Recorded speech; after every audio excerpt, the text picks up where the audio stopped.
नमस्कार, आप देख रहे हैं न्यूज नाइट और न्यूज नाइट में डीडी न्यूज पर आपके साथ मैं हूं ममता चोपड़ा। और आज न्यूज नाइट में करेंगे कुछ अहम मसलों पर बात, क्योंकि देश के राष्ट्रपति ने आज इस बात को सामने रखा कि बस अब बहुत हो गया। और ये बात थी महिलाओं के खिलाफ, जिस तरीके से कोलकाता में ट्रेनी डॉक्टर का रेप हुआ और उसकी हत्या हुई, उसी को लेकर ये बयान जो राष्ट्रपति ने आज सामने रखा, जिसमें उन्होंने इस बात को सामने रखा कि हमें आत्मनिरीक्षण करने की भी आवश्यकता है। इस मुद्दे से ही जुड़ी होगी आज न्यूज नाइट में बात और चर्चा, क्योंकि पश्चिम बंगाल के मुख्यमंत्री जहां इस मुद्दे पर पश्चिम बंगाल की बेटी इंसाफ मांग रही है, लेकिन इंसाफ की बजाय इस इंसाफ की मांग को मुखर करने वाले लोगों का दमन किया जा रहा है। छात्रों पर आंसू गैस के गोले कल बरसाए गए, हम सब ने देखा। और आज भी जो विरोध धरना प्रदर्शन इस मुद्दे पर हुए कि छात्रों के साथ कल पुलिस ने बर्बरता क्यों की, उसको लेकर भी आज हिंसा का माहौल राज्य में बना रहा। लेकिन वहीं दूसरी ओर ममता बनर्जी कुछ मानने को तैयार नहीं है। एक और वो लोगों को भड़काने का प्रयास कर रही हैं, जिसको लेकर आज पश्चिम बंगाल भाजपा ने गृह मंत्री को भी पत्र लिखा है। तो वहीं दूसरी ओर ममता बनर्जी की ओर से धरना प्रदर्शन इस बात को लेकर किया जाएगा कि केंद्र सरकार फांसी की सजा दे ऐसे लोगों को जो इस तरह का कांड करते हैं। इस मुद्दे पर आज करेंगे चर्चा, लेकिन साथ ही साथ बताएंगे आपको कि जनधन योजना के 10 साल पूरे हुए हैं, क्या कुछ रहा इन 10 सालों का सफर, ये भी रखेंगे आपके सामने। कैबिनेट के बड़े फैसले जो देश में ढांचागत परियोजनाओं को गति दे रहे हैं, करेंगे उनकी भी बात। आइए शुरुआत कर लेते हैं हेडलाइंस के साथ। कोलकाता में महिला डॉक्टर की दुष्कर्म के बाद हत्या की घटना पर राष्ट्रपति द्रौपदी मुर्मू की कड़ी प्रतिक्रिया। बस अब बहुत हुआ, घटना से निराश और भयभीत। राष्ट्रपति ने कहा, सभ्य समाज इस तरह के अत्याचार की नहीं दे सकता इजाजत।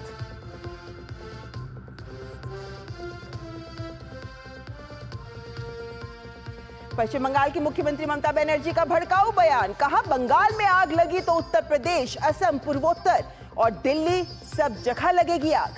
बंगाल में बंद के दौरान भाटपाड़ा में बीजेपी कार्यकर्ताओं पर फायरिंग, बीजेपी बंद का व्यापक असर। आईएमए ने आरजी कर अस्पताल के पूर्व प्रिंसिपल डॉक्टर संदीप घोष को किया निलंबित।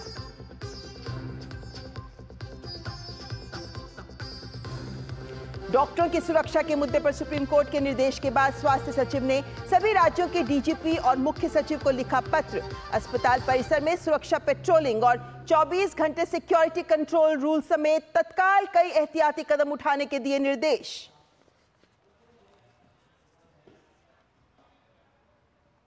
केंद्रीय मंत्रिमंडल ने राष्ट्रीय औद्योगिक गलियारा विकास कार्यक्रम के अंतर्गत 12 औद्योगिक स्मार्ट सिटीज परियोजनाओं को दी मंजूरी।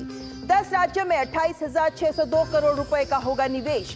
कैबिनेट ने 296 किलोमीटर लंबी 3 प्रमुख रेलवे इंफ्रास्ट्रक्चर प्रोजेक्ट्स को भी दी हरी झंडी।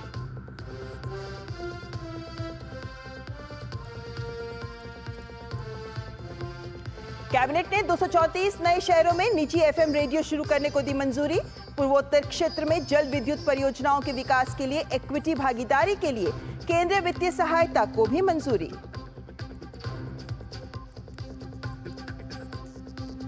गुजरात में भारी बारिश और बाढ़ से जनजीवन अस्त व्यस्त। प्रधानमंत्री नरेंद्र मोदी ने गुजरात के मुख्यमंत्री भूपेंद्र पटेल से फोन पर की बात, हर संभव मदद का दिया आश्वासन।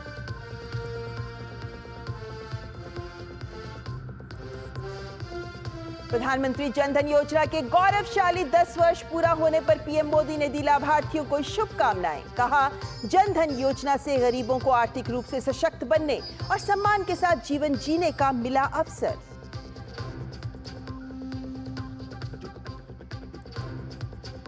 और कट्टरपंथी संगठन जमाते इस्लामी से बांग्लादेश की अंतरिम यूनुस सरकार ने हटाया प्रतिबंध। शेख हसीना ने किया था बैन। जमाते इस्लामी को पाकिस्तान का मिलता रहा है समर्थन।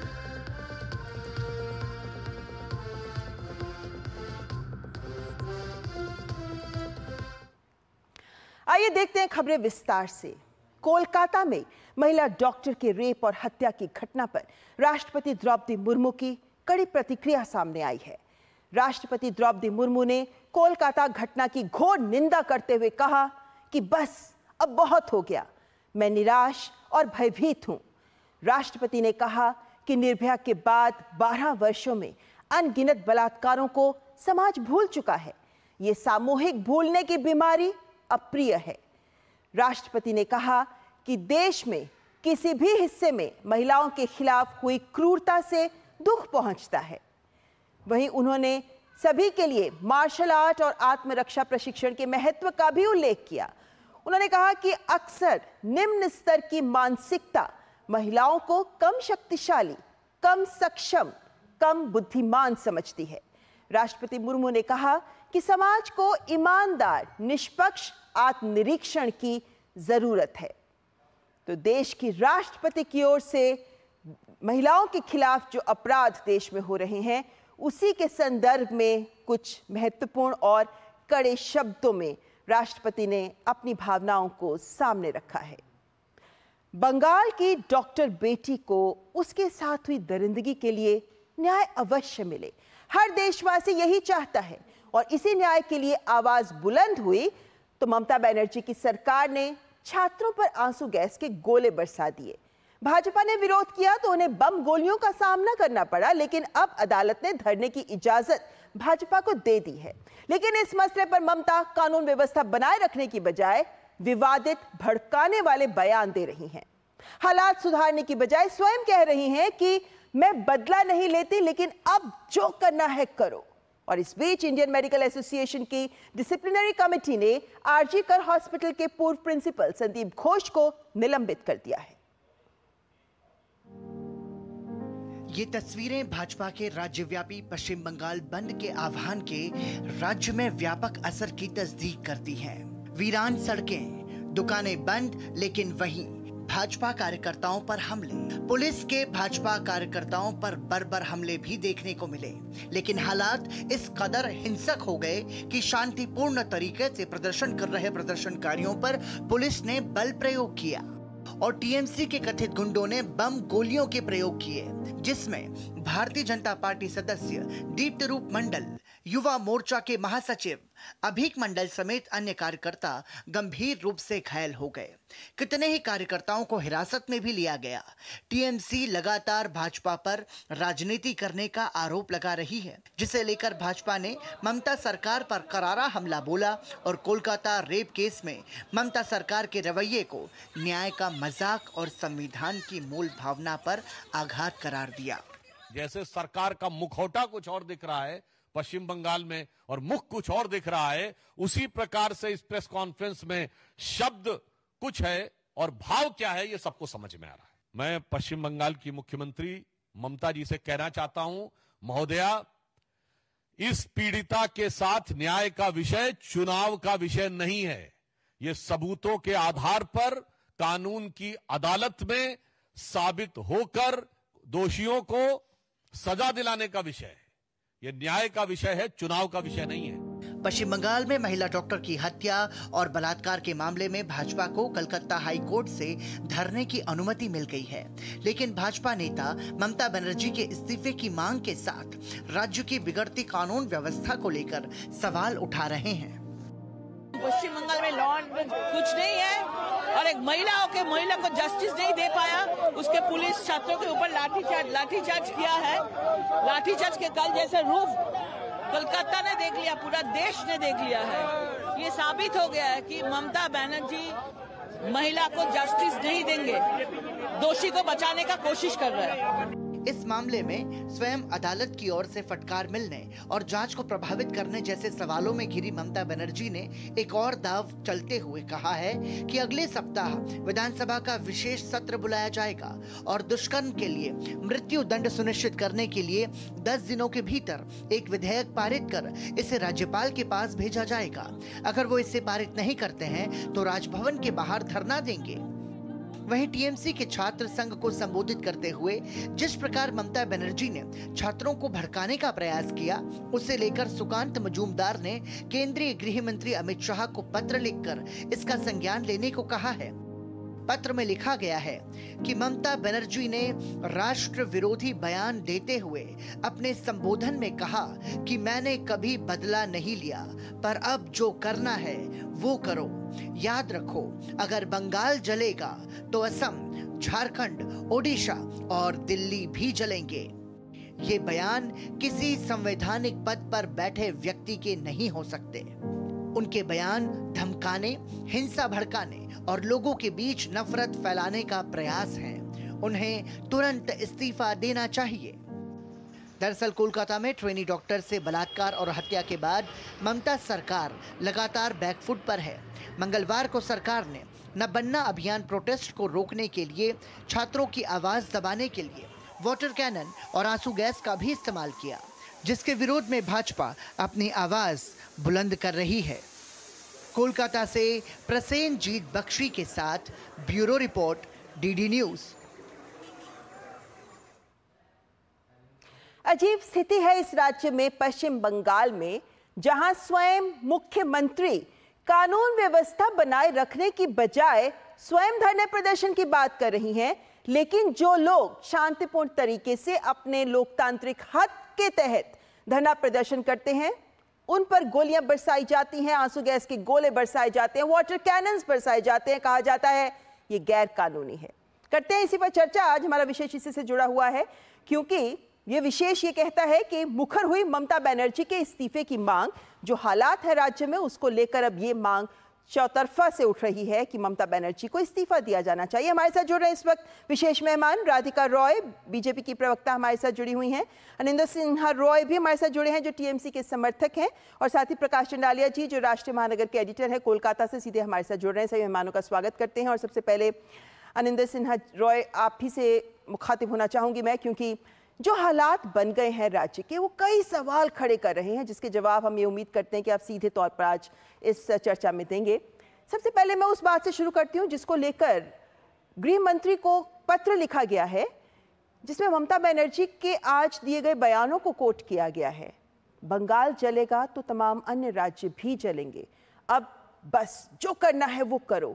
क्या मायने हैं इन शब्दों के? क्या कहना चाहती है मुख्यमंत्री ममता बनर्जी? मैं आ रहा हूँ। पहले मुझे ये बताइए, आप अभी ये बोल रहे थे स्टूडेंट्स का शांतिपूर्ण मोर्चा। अच्छा, ये शांतिपूर्ण है कि काल हमने देखा 110 पुलिस पर्सनल जिसको इंजर्ड हुआ है, हॉस्पिटल में एडमिटेड है। मैं उस पे आऊंगी, तब इस मुद्दे को आप अपनी बात खुल के सामने रखिएगा। पहले जो सवाल थी, आप इससे शुरुआत करते हैं, उस पर तो पहुंचना ही है हमें। इसके बाद का हम जानना चाहते हैं, क्योंकि सभी जानना चाहते हैं कि ममता बनर्जी ने आके ऐसे शब्द क्यों बोले, क्या माने थे ममता बनर्जी के? देखिए, जो हादसा हुआ है उनके लिए ममता बनर्जी नहीं, हर इंसान चाहते हैं कि जल्द से जल्द जस्टिस मिले। जो घटना घटी है उनके हम शर्मिंदा है, लेकिन जस्टिस हमको चाहिए। और बीजेपी वाले क्या कर रहे हैं? दंगा करो, मारपीट करो, मोर्चा निकालो, मारो पीटो। डेमोक्रेटिक वे में तो वो आते नहीं है।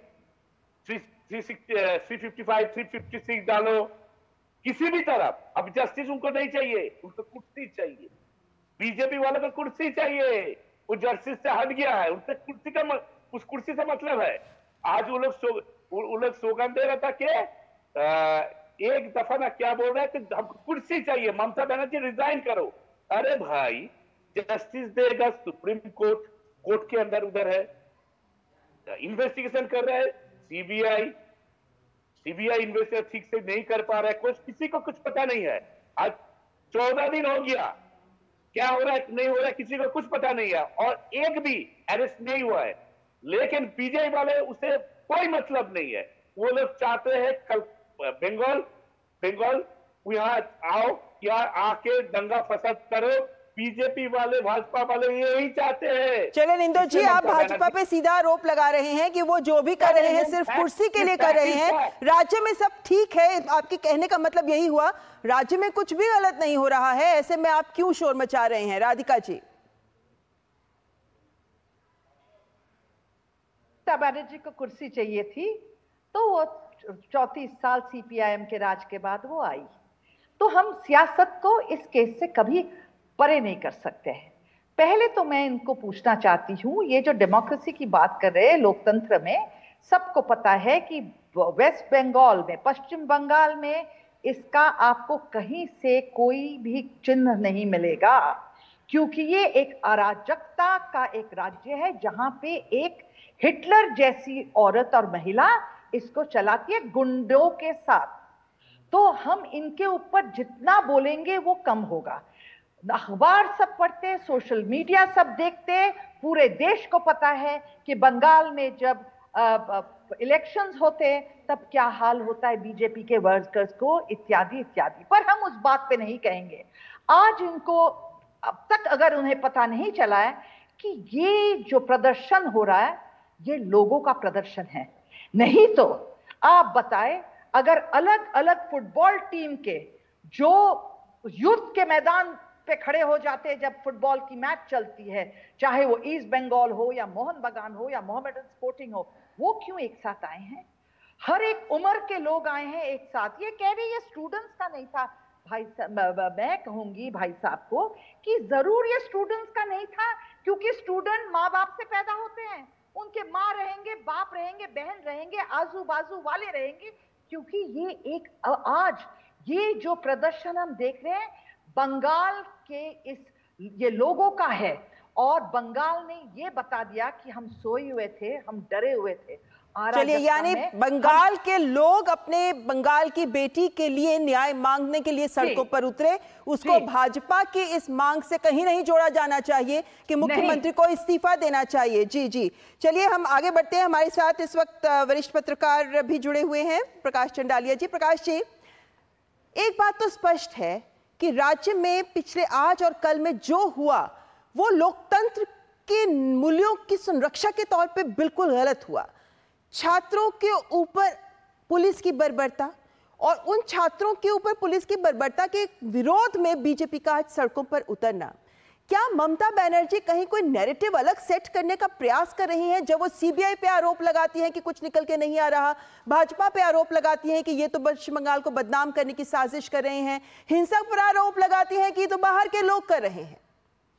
ममता बनर्जी अपना राजधर्म भूल चुकी। लंबे समय तक उन्होंने विरोध की राजनीति की वामपंथियों के खिलाफ में, लेकिन शायद ममता बनर्जी भूल गई है कि 13 वर्षों से वो सरकार में है। आज भी उनका आचरण, उनकी बोली, उनका व्यवहार, प्रशासन से निपटने की उनकी शैली, प्रशासनिक अधिकारियों को निरपेक्षता से खत्म कर देना, विरोधियों पर टूट पड़ना, ये उनकी जो शैली है साबित करती है कि वो भूल चुकी है कि वो सरकार में है। सरकार चलाने वाले का एक राजधर्म होता है। ममता बनर्जी तो एक महिला है, एक नारी शक्ति है, और ये सारा कांड जो हो रहा है एक नारी के पीछे हो रहा है।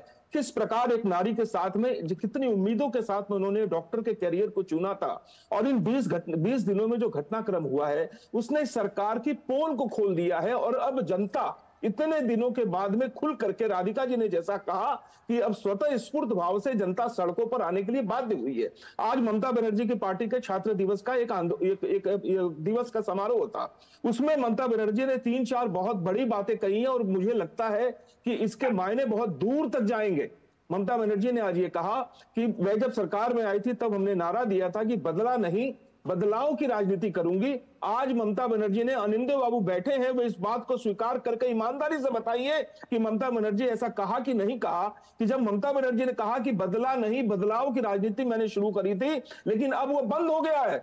अब जिसको पूरी छूट, अब कार्यकर्ताओं को पूरी छूट है, जिसको जो समझ में आए वो करे। कार्यकर्ताओं को ये खुली छूट देने का मतलब क्या है? दूसरी बात, आज ये ज्यादा झूठ बात पर है। मतलब रिकॉर्डिंग आप देख लीजिए ना, आप रिकॉर्डिंग देख लीजिए, आपकी रिकॉर्डिंग देख लीजिए, रिकॉर्डिंग देख लीजिए। मैं 100 बार बोलूंगा, देख लिया, हम देखे। मुझे और भी बोलने दीजिए। और ये तो डॉक्यूमेंटेड है ना अनिंदो जी, ये बात तो सब कह रहे हैं, डॉक्यूमेंटेड है। ये गृह मंत्रालय को पत्र लिखा गया है इन बातों को कोट करके। अब दिखाइए, आपका मतलब है, देखिए आपका मतलब है कि ममता बनर्जी ने कुछ गलत नहीं कहा, या आपका मतलब है कि ममता बनर्जी ने भड़काया नहीं? बोला कि ममता जी ने बोला कि हम दंगा नहीं चाहिए, हम शांति से रहेंगे, लेकिन जो देवाशीष चैटर्जी बोलकर जो पुलिस ऑफिसर है उसका पत्थर तो छोड़ के उसका आंख चला गया। क्यों? कौन सी बात आ रहा है इसको? अनिंदो जी एक मिनट, डॉक्टर के लिए कौन जिम्मेदार है? संदीप घोष को क्यों? मैंने अपनी चर्चा की शुरुआत अनिंदो जी इसी शब्द के साथ की थी। प्रकाश जी एक मिनट, प्रकाश जी एक मिनट, अनिंदो जी, चर्चा की शुरुआत इसीलिए मैंने इसी बात से की थी कि पश्चिम बंगाल जलेगा तो देश के ये राज्य भी जलेंगे। ये बहुत बड़ी बात है। एक मुख्यमंत्री राज्य की बात कहें तो सवाल उठना लाजमी है। लेकिन एक बात बताइए, चलिए आप इस सवाल से बार बार बच रहे हैं निंदो जी, मैं आपसे दूसरा सवाल करना चाहूंगी। अभी हम दृश्य दिखा रहे थे कि छात्रों पर वाटर कैनन्स बरसाए जा रहे हैं। ममता बनर्जी की खुद की राजनीति ही तो धरना प्रदर्शन से शुरू हुई थी। लोकतंत्र हक देता है हर किसी को कि आप अपनी आवाज बुलंद करें, आप धरना प्रदर्शन करें। भाजपा को अदालत ने भी अब परमिशन दी है कि वो भी धरना प्रदर्शन कर सकते हैं। ममता बनर्जी खुद कहती है कि शनिवार को मैं धरना प्रदर्शन करूंगी। विपक्ष, छात्र, जनता विरोध करे तो वो अवैध, गैर कानूनी धरना प्रदर्शन, मुख्यमंत्री करे तो सब कानूनी हो जाता है। क्यों असहज हो रही है ममता बनर्जी इन जनता की आवाज से? देखिए, मैं बता रहा हूं, शांतिपूर्ण धरना मंच करे, कोई दिक्कत नहीं है, क्योंकि हमारा देश है, गांधी जी का देश है। हमको पता है शांतिपूर्ण मोर्चा निकालना क्या होता है, हमको पता है शांतिपूर्ण धरना मंच करना क्या होता है। लेकिन भाजपा वाले ने शांति कर नहीं चाहते। वो लोग चाहते हैं कि हाँ कुछ नहीं कर पा रहे, डेमोक्रेटिक वे में कुछ नहीं कर पा रहे, तो हम इसको दंगा फसाद करो, मारपीट करो, इसको डिस्टर्ब कर दो, ये स्टेट को डिस्टर्ब कर दो। क्योंकि लास्ट टाइम दिखा गया चुनाव में ये लोग हार गया था, इसलिए ये लोग कह रहे कि 355 डालो, 356 करो, किसी भी तरह वेस्ट बंगाल को डिस्टर्ब कर दो। ये हम नहीं जाने देंगे, क्योंकि ये देश है, ये मेरा स्टेट है और ये गांधी जी का देश है। यह दंगा फसाई करने अरिंदो जी, जब बात हिंसा की होती है और चुनावी हिंसा की होती है तो मेरे को लगता है टीएमसी को कुछ कहने की जरूरत नहीं है। जनता सब जानती है चुनावों में किस तरीके से जीता जाता है, किस तरीके से उम्मीदवारों को खड़ा होने से पहले ही खत्म कर दिया जाता है इत्यादि। लंबी फहरिस्त है इन चीजों की, मैं उसमें नहीं जाना चाहूंगी। लेकिन प्रकाश चंडालिया जी, इस तरीके की जिस तरीके के हालात बन रहे हैं, जिस तरीके से मुख्यमंत्री के इस्तीफे की मांग बढ़ रही है, क्या ये मांग ऐसे मामले में सही नहीं है जब कानून व्यवस्था ध्वस्त हो रही है और नागरिकों के अधिकारों को कुचला जा रहा है? ममता जी, आज राष्ट्रपति के बयान पर गौर करना चाहिए। जो लोग सफेद झूठ के कारोबारी हैं, सत्ता में बैठे हुए पश्चिम बंगाल के सत्तारूढ़ वाले लोग, उनको राष्ट्रपति महोदया के बयान पर आज गौर करना चाहिए, जिन्होंने स्पष्ट कहा है एनफ इज एनफ। आप डॉक्टरों से बदला ले रहे हैं, आप कह रहे हैं गणतांत्रिक बात करते हैं। एक अस्पताल के प्रिंसिपल के रूप में आपने एक क्रिमिनल को बैठा के रखा है, जिससे 1 घंटा पहले इंडियन मेडिकल एसोसिएशन ने भी उसको निकाल के बाहर कर दिया है, जिसको ऑर्थोपेडिकल एसोसिएशन ने निकाल के बाहर कर दिया है, जिनके कारनामों की लंबी फहरिस्त है और दीदी उनको हमेशा बचाने का प्रयास करती है। और दूसरी बात ममता जी, आज 14 दिन से क्या कर रहा है? अरे कथा बोलते दिन कथा शुरू ना गए, भालो भालो कथा शुरू ना गए। आज ममता बनर्जी ने डॉक्टर, अब झूठ बोल रहे हैं, सीबीआई वाले। अरे दादा मेरी बात सुनिए, 55 करोड़ आपकी पार्टी से मिलता है। अरिंदो जी, प्रकाश जी अपनी बात खत्म कर ले, फिर मैं आपके पास जवाब के लिए आऊंगी, उन्हें अपनी बात पूरी करने दें। प्रकाश जी बोलिए। मेडिकल जूनियर जो डॉक्टर अपने सहकर्मी की मौत के बाद न्याय की मांग कर रहे हैं, पूरा बंगाल, पूरा देश न्याय की मांग कर रहा है। आज इनडायरेक्टली ममता बनर्जी ने अपने भाषण में उन्हें धमकी दी है, उन्हें कहा है कि आप लोग अपने काम पे लौट जाइए। सुप्रीम कोर्ट ने भी कहा है, ये सुप्रीम कोर्ट ने भी उन्हें हिदायत दी है, नसीहत दी है और एक प्रकार से मशविरा दिया है, क्योंकि मेडिकल सर्विस की बात है, सेवाओं की बात है। आज ममता बनर्जी ने उन्हें कहा कि आप अगर अपने काम पर नहीं लौटते हैं तो मुझे मालूम है कि मेरे पास में क्या पावर है।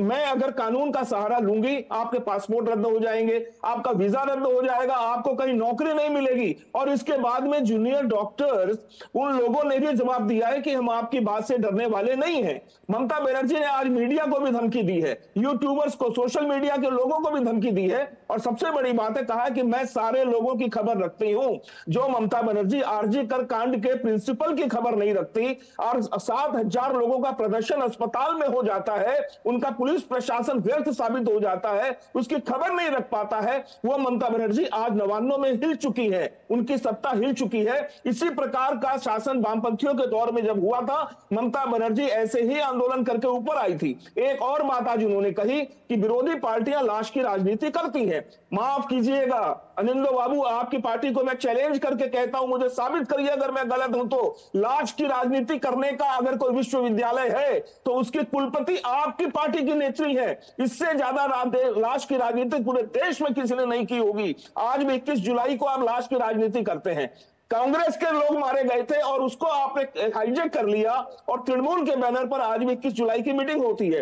1998 में जब एक कार्यकर्ता की हत्या हुई थी, उस वक्त आपकी पार्टी के second in command Mukul Roy ने कहा था कि हम लाश लेकर, अगर एक भी लाश गिरी तो हम लाश लेकर के चुनाव आयोग के दफ्तर में जाएंगे। और तीसरा उदाहरण तापसी मलिक का है। वामपंथियों के जमाने में आपने क्या कुछ किया था?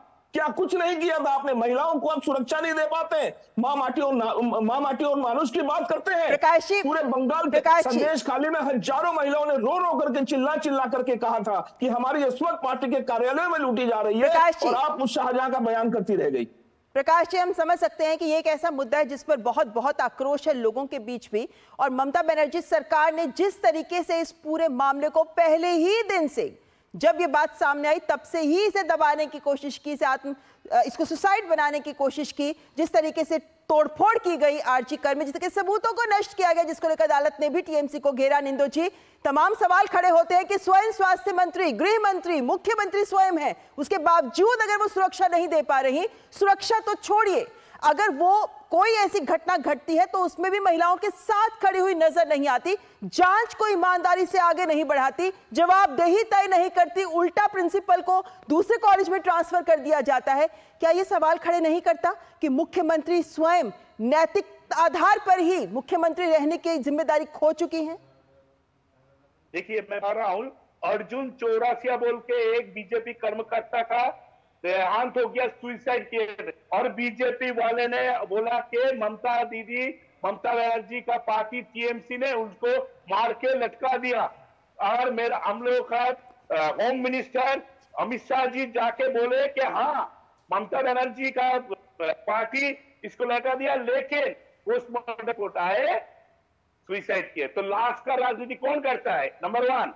नंबर 2, लाश का राजनीति का बात कर रहे हैं, कौन लोग बोल रहे हैं? बिल्किस बानो को जो दर्शन किया ऐसा है निंदो जी, आज जब सारा देश आरजी कर में हुई रेप, दुष्कर्म और हत्या की बात कर रहा है, आप अपना चेहरा छिपाने के लिए तमाम अन्य मामलों को गिनाना शुरू कर देंगे। देखिए, जो गलत हुआ वो नहीं स्वीकार्य होना चाहिए, किसी के भी द्वारा हो नहीं स्वीकार्य होना चाहिए, लेकिन वही सरकार को भी अपनी जिम्मेदारी स्वीकार करनी चाहिए। जहां आपकी सरकार फेल हुई है वहां आपको स्वीकार करने की एक हम्बलनेस दिखानी चाहिए, ताकि जनता ये अपेक्षा भी कर सके कि आज नहीं तो कल तो ममता बनर्जी साथ खड़ी होंगी। लेकिन शायद जनता के बीच वो उम्मीद भी पूरी तरह खत्म हो चुकी है, और इसीलिए आज ममता बनर्जी के इस्तीफे की मांग सड़कों पर सुनाई दे रही है। मेरे पास वक्त इतना ही है फिलहाल। मेरे सभी गेस्ट का मैं धन्यवाद करना चाहूंगी, लेकिन उम्मीद करते हैं कि पश्चिम बंगाल में कानून व्यवस्था बरकरार रहे,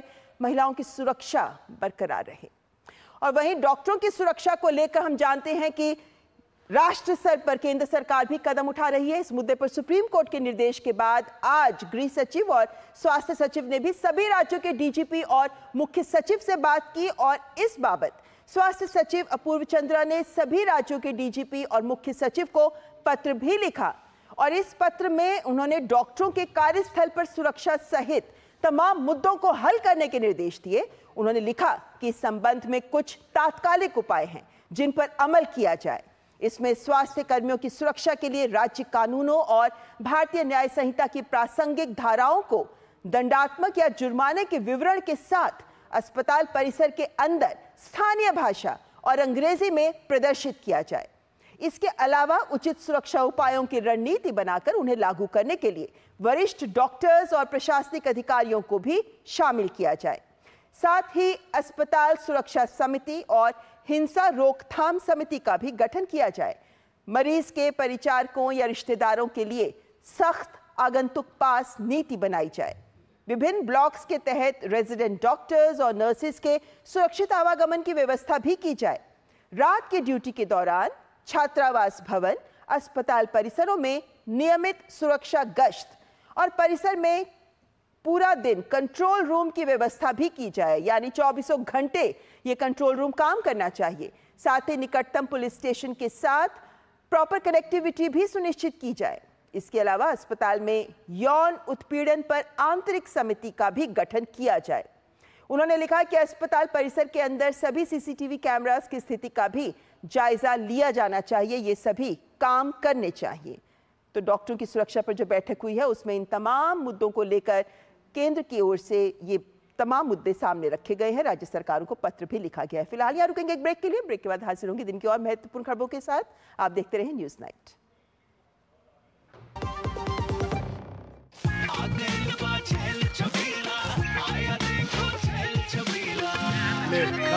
अच्छा भैया, मेरी गाय को भी अपने हाथों से चारा खिला दो। अरे खिलाई देते हैं। हमारी गाय भैया। क्या हो गया? पूरा का पूरा गांव यहाँ आ गया। अच्छा भैया, किसी हाथ से चारा खिलाते हो? तभी तो आपके गाय भैंसों की ब्यात सबसे ज्यादा है। अरे पगले, ये चमत्कार इस हाथ का नहीं, हाथ में जो कपिला पशु आहार है उसका है, जो पशुओं की सेहत अच्छी रखता है और ब्यात भी बढ़ाता है। ले जाओ।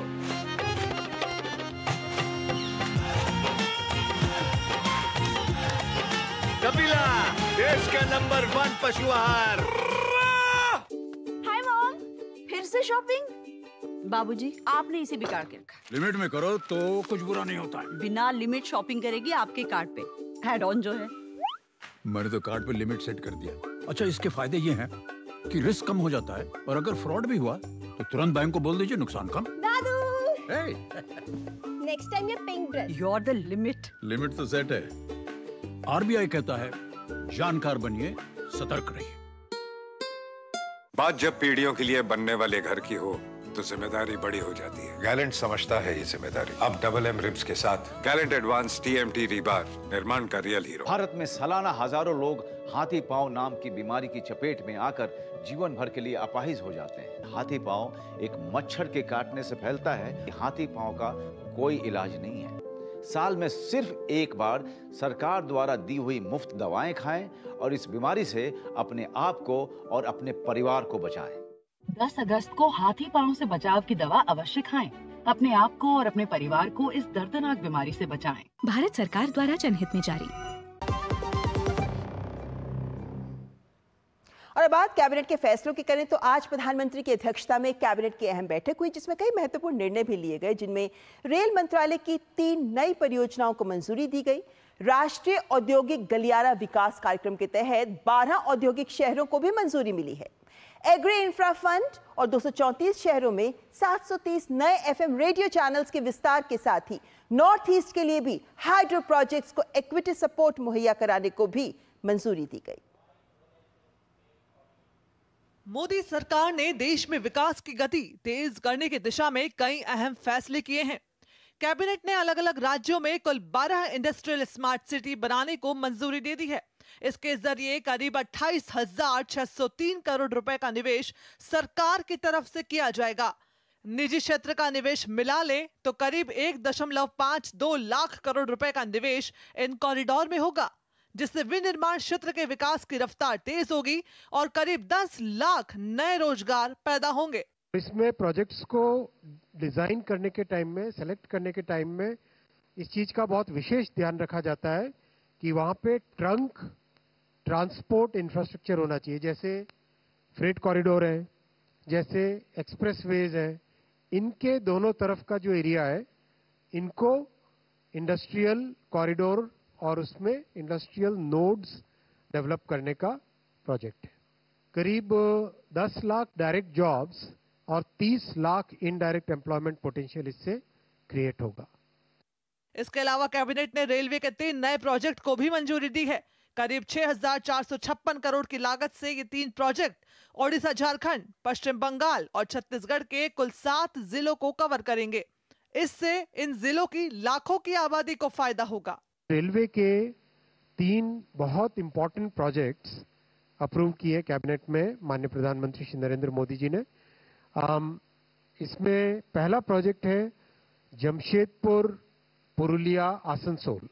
आप देखते हैं जमशेदपुर और आसनसोल गोइंग वाया पुरुलिया, ये एक बहुत ही इंपॉर्टेंट कॉरिडोर है। किस तरह से कि हावड़ा मुंबई और हावड़ा दिल्ली, दिल्ली हावड़ा और मुंबई हावड़ा, ये दोनों कॉरिडोर्स को जोड़ने वाला ये कॉरिडोर है बीच में। ये हाईली इंपॉर्टेंट और मतलब कंप्लीट नॉर्थ ईस्ट और ये जो अपना इधर झारखंड और उसके नीचे उड़ीसा और छत्तीसगढ़, इनको कनेक्ट करने वाला पूरा का पूरा ये कॉरिडोर है। एक अन्य अहम फैसले में कैबिनेट ने एफएम रेडियो की पहुंच के विस्तार का फैसला लिया है। कैबिनेट ने 234 नए शहरों में निजी एफएम रेडियो की सुविधा का फैसला लिया है। इसके लिए 730 नए चैनलों के लिए नीलामी की जाएगी। रेडियो एक ऐसा माध्यम है जिसमें कम्युनिटी का इन्वॉल्वमेंट होता है, इसीलिए ये बड़ा फैसला लिया गया है कि 234 सिटीज जिनमें 730 चैनल्स को एक्सपैंड करने के लिए ये फैसला लिया गया है। इसमें रेडियो इंडस्ट्री की बहुत सारी प्रॉब्लम्स जो थी उनको भी सॉल्व किया गया है, उनके फाइनेंशियल हेल्थ को सुधारने के हिसाब से, और लोकल टैलेंट पे फोकस करते हुए प्रोजेक्ट है। देश के सारे राज्यों में करीब करीब है इसमें कवर्ड है, और कुछ बॉर्डर एरियाज भी कवर्ड है। इसके अलावा कैबिनेट ने उत्तर पूर्व के तेज विकास को गति देने के लिए भी फैसला किया है। उत्तर पूर्व में हाइड्रो प्रोजेक्ट में इक्विटी भागीदारी के लिए केंद्रीय वित्तीय मदद को मंजूरी दी है। इसके लिए 4136 करोड़ रुपए मंजूर किए गए हैं। इसी के साथ ही कैबिनेट ने एग्री इंफ्रास्ट्रक्चर फंड के विस्तार का भी फैसला किया है। शैलेंद्र मिश्र की रिपोर्ट, डीडी न्यूज, दिल्ली। तो जाहिर है कि ये जो आज कैबिनेट के फैसले हुए हैं ये देश के विकास की गति को रफ्तार देंगे। इनमें से दो फैसले जो ढांचागत परियोजनाओं से जुड़े हैं उनकी तस्वीर आपके सामने रखना चाहेंगे, जिसमें एक बहुत ही महत्वपूर्ण फैसला रहा कि औद्योगिक गलियारा विकास कार्यक्रम को कैसे आगे बढ़ाएं। इसके तहत आज कैबिनेट ने 12 औद्योगिक स्मार्ट शहरों को मंजूरी दी है। स्मार्ट सिटीज हम सब जानते हैं काम करती हैं, लेकिन ये औद्योगिक स्मार्ट शहर हैं, यानी हमारे जो इंडस्ट्रियल कॉरिडोर्स हैं, उन इंडस्ट्रियल कॉरिडोर्स में ये जो 12 शहर हैं जिनको हम इंडस्ट्रियल सिटीज बोलते हैं, औद्योगिक शहर, इनका भी विकास बहुत महत्वपूर्ण है।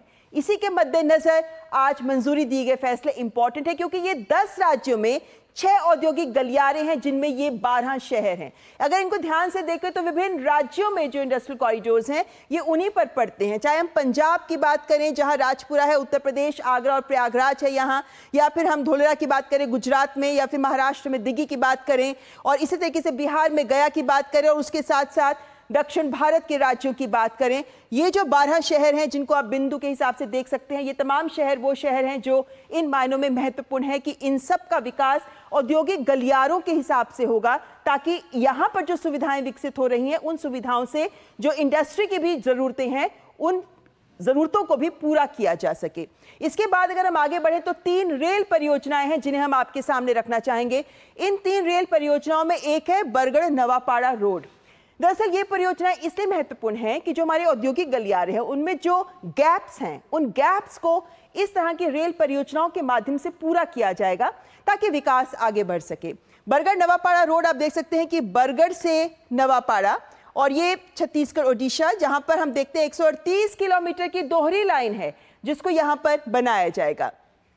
3 रेल परियोजनाओं में अगली रेल परियोजना के ऊपर अगर हम आए तो हम पाते हैं कि जो दूसरी रेल परियोजना है वो सारडेगा बालूमुड़ा दोहरी लाइन है। ये ओडिशा और छत्तीसगढ़ में पड़ती है और ये 37 किलोमीटर लंबी है। और ये लाइन जो आप यहाँ देखिए, ये यहाँ से सारगुड़ा से बालूमुड़ा, लेकिन ये जो है आपको लगेगा कि ये बहुत छोटी सी लाइन है, लेकिन आप समझिए कि जब ये कॉरिडोर्स काम करते हैं तो इन कॉरिडोर्स में अगर ये खंड नहीं विकसित होगा तो कनेक्टिविटी में प्रॉब्लम आती है और उसकी वजह से भी लॉजिस्टिक्स पर फर्क पड़ता है, और इसीलिए ये रेल परियोजनाएं बहुत महत्वपूर्ण रोल अदा करती हैं। आगे बढ़े, जमशेदपुर, पुरुलिया, आसनसोल, ये झारखंड और पश्चिम बंगाल में पड़ती है। 121 किलोमीटर की है ये भी रेल परियोजना जिसको आज कैबिनेट ने मंजूरी दी है, और ये देखिए ये यहाँ से शुरू होकर यहाँ तक पहुँचती है। तो ये जो रेल परियोजनाएं हैं ये तमाम ऐसी परियोजनाएं हैं जो बहुत महत्वपूर्ण इन मायनों में हो जाती हैं कि ये हमारे इंडस्ट्रियल कॉरिडोर्स के जो गैप्स हैं उनको पूरा करती है। ये वो 3 हैं जिनके बारे में बता रहे थे, लेकिन इन तीनों रेल परियोजनाओं का क्या महत्व है,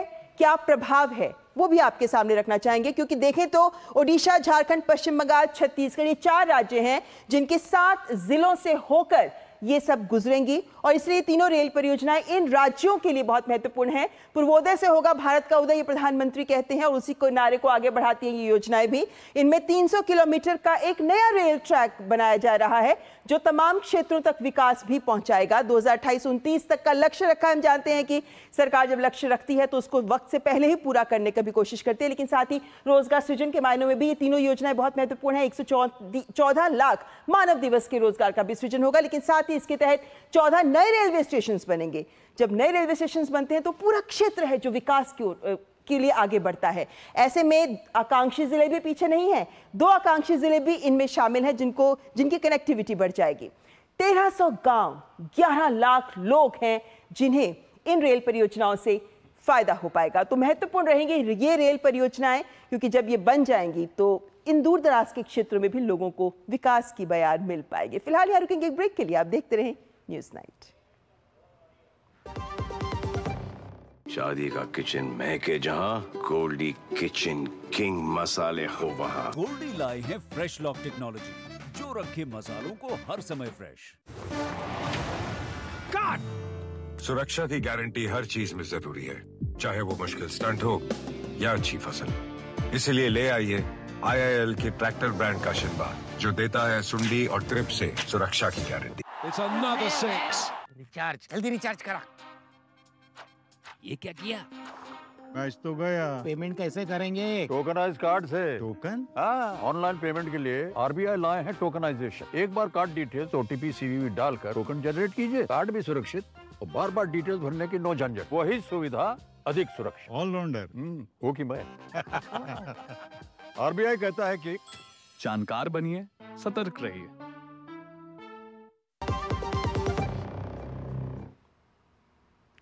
और आज के कैबिनेट की बैठक में एक बड़ा फैसला जल विद्युत परियोजना को लेकर भी हुआ और इस फैसले को लेकर प्रधानमंत्री नरेंद्र मोदी ने अपने सोशल मीडिया X पर लिखा है कि पूर्वोत्तर में जल विद्युत परियोजनाओं के लिए वित्तीय सहायता के लिए कैबिनेट की मंजूरी से स्थिरता, ऊर्जा सुरक्षा सुनिश्चित होगी और पूरे क्षेत्र में स्थानीय अर्थव्यवस्था को भी बढ़ावा मिलेगा। इससे रोजगार के अवसर भी पैदा होंगे और विकास को बढ़ावा मिलेगा। और कैबिनेट की बैठक में किसानों के लिए उठाए गए कदमों को लेकर प्रधानमंत्री मोदी ने अपने सोशल मीडिया प्लेटफॉर्म X पर लिखा कि कृषि अवसंरचना निधि की केंद्रीय क्षेत्र योजना के विस्तार पर कैबिनेट का निर्णय कृषि और किसान कल्याण से जुड़े महत्व का एक और उदाहरण है। ये निर्णय किसानों की आय में वृद्धि सुनिश्चित करेगा और स्थिरता को प्रोत्साहित करेगा। और कैबिनेट की बैठक में हुए अहम फैसलों को लेकर प्रधानमंत्री ने अपने सोशल मीडिया X पर लिखा कि 234 शहरों और कस्बों में निजी FM रेडियो शुरू करने के कैबिनेट के फैसले से विविध और स्थानीय सामग्री तक पहुंच बढ़ेगी, जिससे रचनात्मकता को बढ़ावा मिलेगा और स्थानीय भाषाओं के साथ साथ संस्कृतियों को भी बढ़ावा मिलेगा।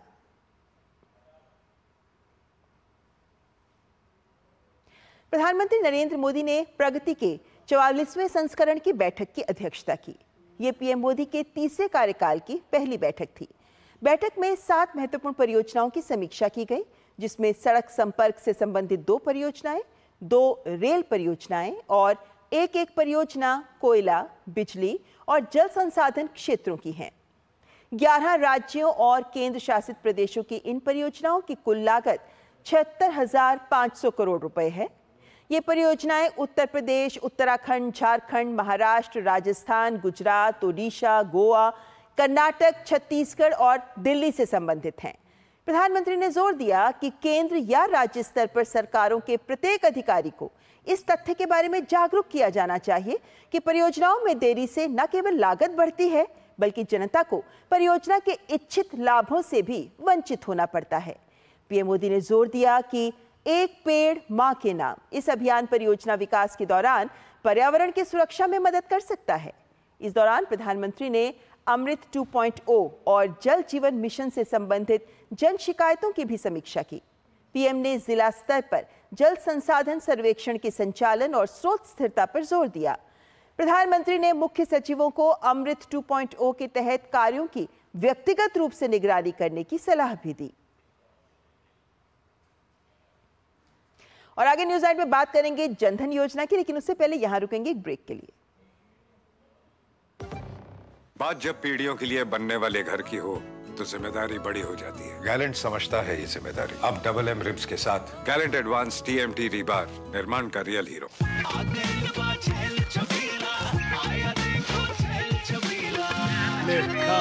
अच्छा भैया, मेरी गाय को भी अपने हाथों से चारा खिला दो। अरे खिलाई देते हैं। हमारी गाय भैया।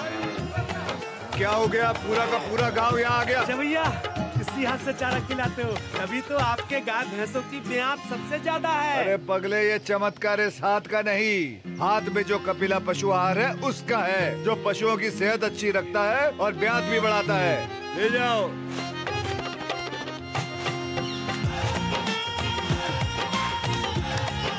कपिला, देश का नंबर 1 पशु आहार।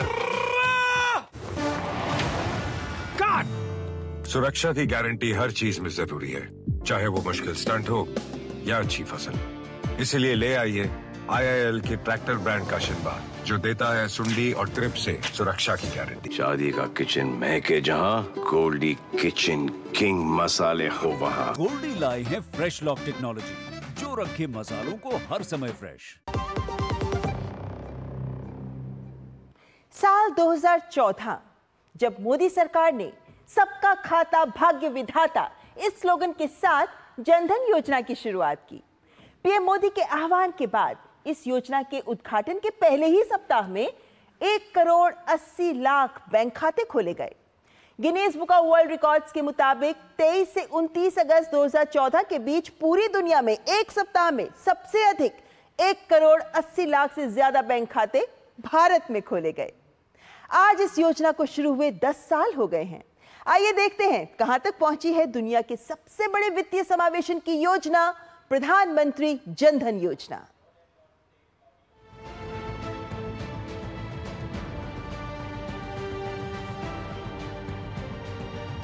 प्रधानमंत्री जनधन योजना के माध्यम से हम देश के गरीब से गरीब लोगों को बैंक अकाउंट की सुविधा से जोड़ना चाहते हैं। आज करोड़ों करोड़ों परिवार हैं जिसके पास मोबाइल फोन तो है लेकिन बैंक अकाउंट नहीं है। यह स्थिति हमें बदलनी है। देश की आर्थिक संसाधन गरीब के काम आए, इसकी शुरुआत यहीं से होती है। यही तो है जो खिड़की खोलता है।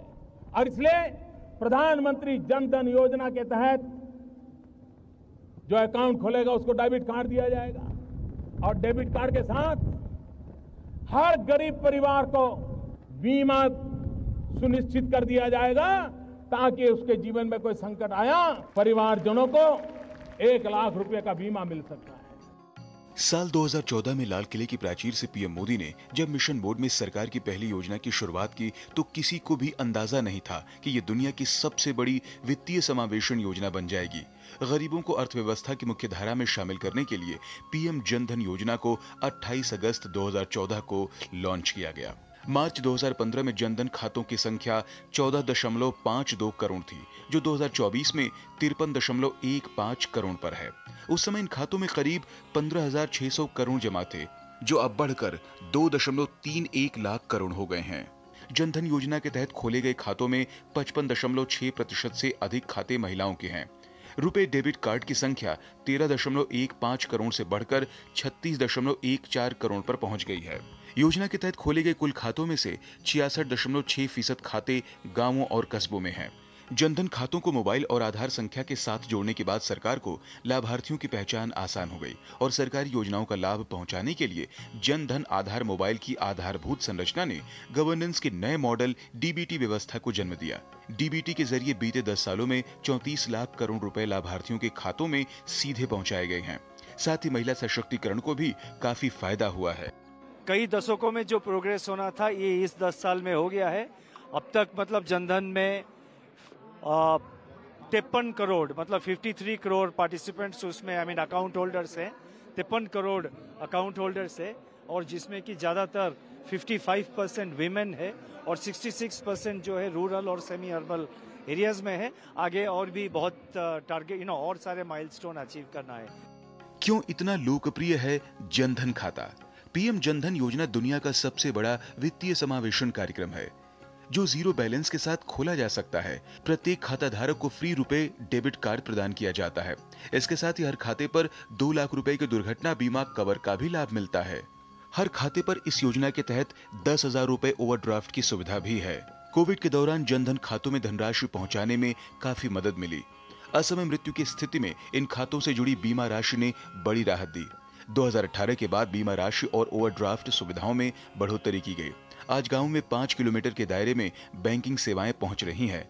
लोग रुपए कार्ड का आसानी से इस्तेमाल कर रहे हैं। डिजिटल लेन देन बढ़ गया है। प्रधानमंत्री जनधन योजना में खाता खोलने से मेरी जिंदगी बहुत आसान हो गई है। जो हमें पॉकेट मनी मिलती है हम इसमें जमा करते हैं, जिससे हमें बचत करने की आदत पड़ गई है। इसके अंतर्गत गैस सब्सिडी, नरेगा और इंश्योरेंस दुर्घटना बीमा का फायदा हमको इससे मिल रहा है। इस योजना के जुड़ने के बाद बैंकिंग प्रणाली की काफ़ी सुविधा हमको मिलने लगी है। पहले कई सारी दिक्कतें आती थी, जैसे कि किसी भी बैंक में खाता खुलवाने के लिए जा रहे हैं तो 1000 रुपये से कम 1000 रुपये से तो खुलता था अकाउंट, और उसमें पैसे निकालने के भी चार्ज लगते थे। अगर उसमें कोई भी बैलेंस ना छोड़ें तो चार्ज लगता था और बहुत सारी दिक्कतें आती थी उसमें। पीएमजेडीवाई ने 1.4 बिलियन की आबादी वाले देश में सरकार की वित्तीय समावेशन रणनीति की आधारशिला के रूप में काम किया है और जनधन योजना को अन्य योजनाओं के साथ एकीकृत कर वंचित लोगों को सशक्त बनाने के सरकार के प्रयास जारी हैं। Bureau report, DD news. तो बहुतों का जीवन संवार रही है जनधन योजना। और आगे बढ़ने से पहले यहाँ वक्त एक और ब्रेक का। देखते रहे न्यूज नाइट। बात जब पीढ़ियों के लिए बनने वाले घर की हो तो जिम्मेदारी बड़ी हो जाती है। गैलेंट समझता है ये जिम्मेदारी। अब डबल एम रिब्स के साथ गैलेंट एडवांस टीएमटी रीबार, निर्माण का रियल हीरो। सुरक्षा की गारंटी हर चीज में जरूरी है, चाहे वो मुश्किल स्टंट हो या अच्छी फसल। इसीलिए ले आइए IIL के ट्रैक्टर ब्रांड का शिनबा, जो देता है सुंडी और ट्रिप से सुरक्षा की गारंटी। भारत में सालाना हजारों लोग हाथी पांव नाम की बीमारी की चपेट में आकर जीवन भर के लिए अपाहिज हो जाते हैं। हाथी पांव एक मच्छर के काटने से फैलता है। हाथी पांव का कोई इलाज नहीं है। साल में सिर्फ एक बार सरकार द्वारा दी हुई मुफ्त दवाएं खाएं और इस बीमारी से अपने आप को और अपने परिवार को बचाएं। 10 अगस्त को हाथी पांव से बचाव की दवा अवश्य खाएं। अपने आप को और अपने परिवार को इस दर्दनाक बीमारी से बचाएं। भारत सरकार द्वारा जनहित में जारी।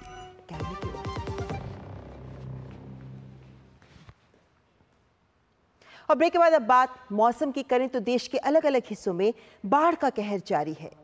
एक तरफ भारी बाढ़ की सबसे ज्यादा मार गुजरात झेल रहा है, तो वहीं दूसरी तरफ त्रिपुरा में अब धीरे धीरे बाढ़ से राहत मिलनी शुरू हो गई है। उत्तराखंड और हिमाचल प्रदेश में भी भारी बाढ़ की वजह से आम जनजीवन प्रभावित हो रहा है।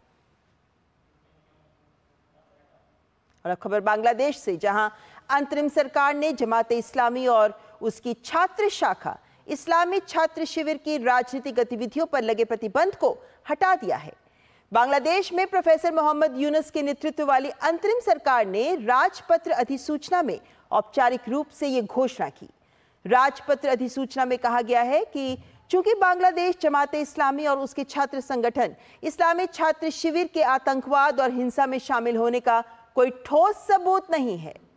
इससे पहले 1 अगस्त को पिछली आवामी लीग के नेतृत्व वाली सरकार ने आतंकवाद विरोधी अधिनियम 2009 के तहत जमात, शिविर और इसके सभी संबद्ध संगठनों को राजनीतिक संस्थाओं के रूप में प्रतिबंधित कर दिया था। हसीना सरकार ने पार्टी को उग्रवादी और आतंकवादी संगठन बताते हुए प्रतिबंधित कर दिया था और उसकी छात्र इकाई और अन्य संबद्ध संगठनों को सरकारी नौकरियों में आरक्षण व्यवस्था को लेकर आंदोलन भड़काने का दोषी ठहराया था। और न्यूज नाइट में आज बस इतना ही, लेकिन हम आपको छोड़े जा रहे हैं देश से जुड़ी कुछ और महत्वपूर्ण खबरों के साथ। आप देखिए खबरें फटाफट अंदाज में। हमारी पूरी टीम को दीजिए इजाजत। नमस्कार। पूर्व मुख्यमंत्री और पीडीपी अध्यक्ष महबूबा मुफ्ती ने बुधवार को ऐलान किया कि वह जम्मू कश्मीर में विधानसभा चुनाव नहीं लड़ेंगी। उन्होंने कहा कि अगर वो मुख्यमंत्री बन भी गई तो भी वह केंद्र शासित प्रदेश में अपनी पार्टी का एजेंडा पूरा नहीं कर पाएंगी।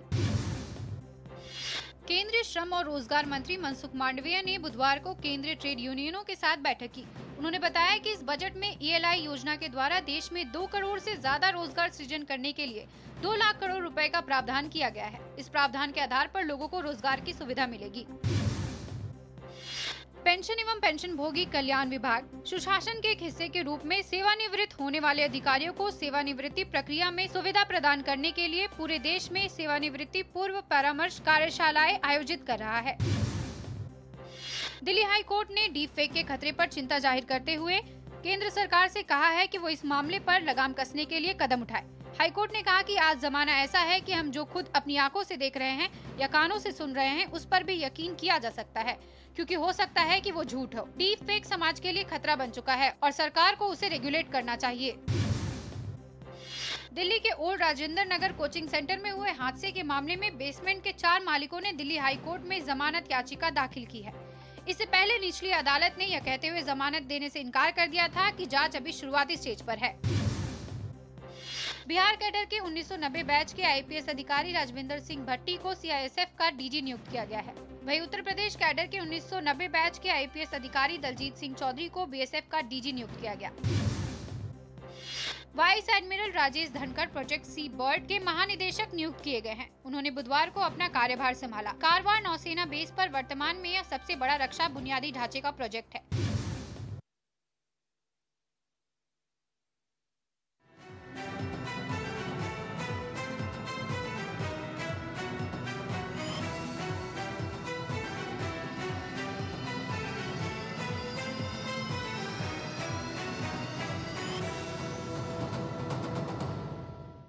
न्यूज नाइट के प्रायोजक थे गैलेंट एडवांस रैबर, निर्माण का रियल हीरो।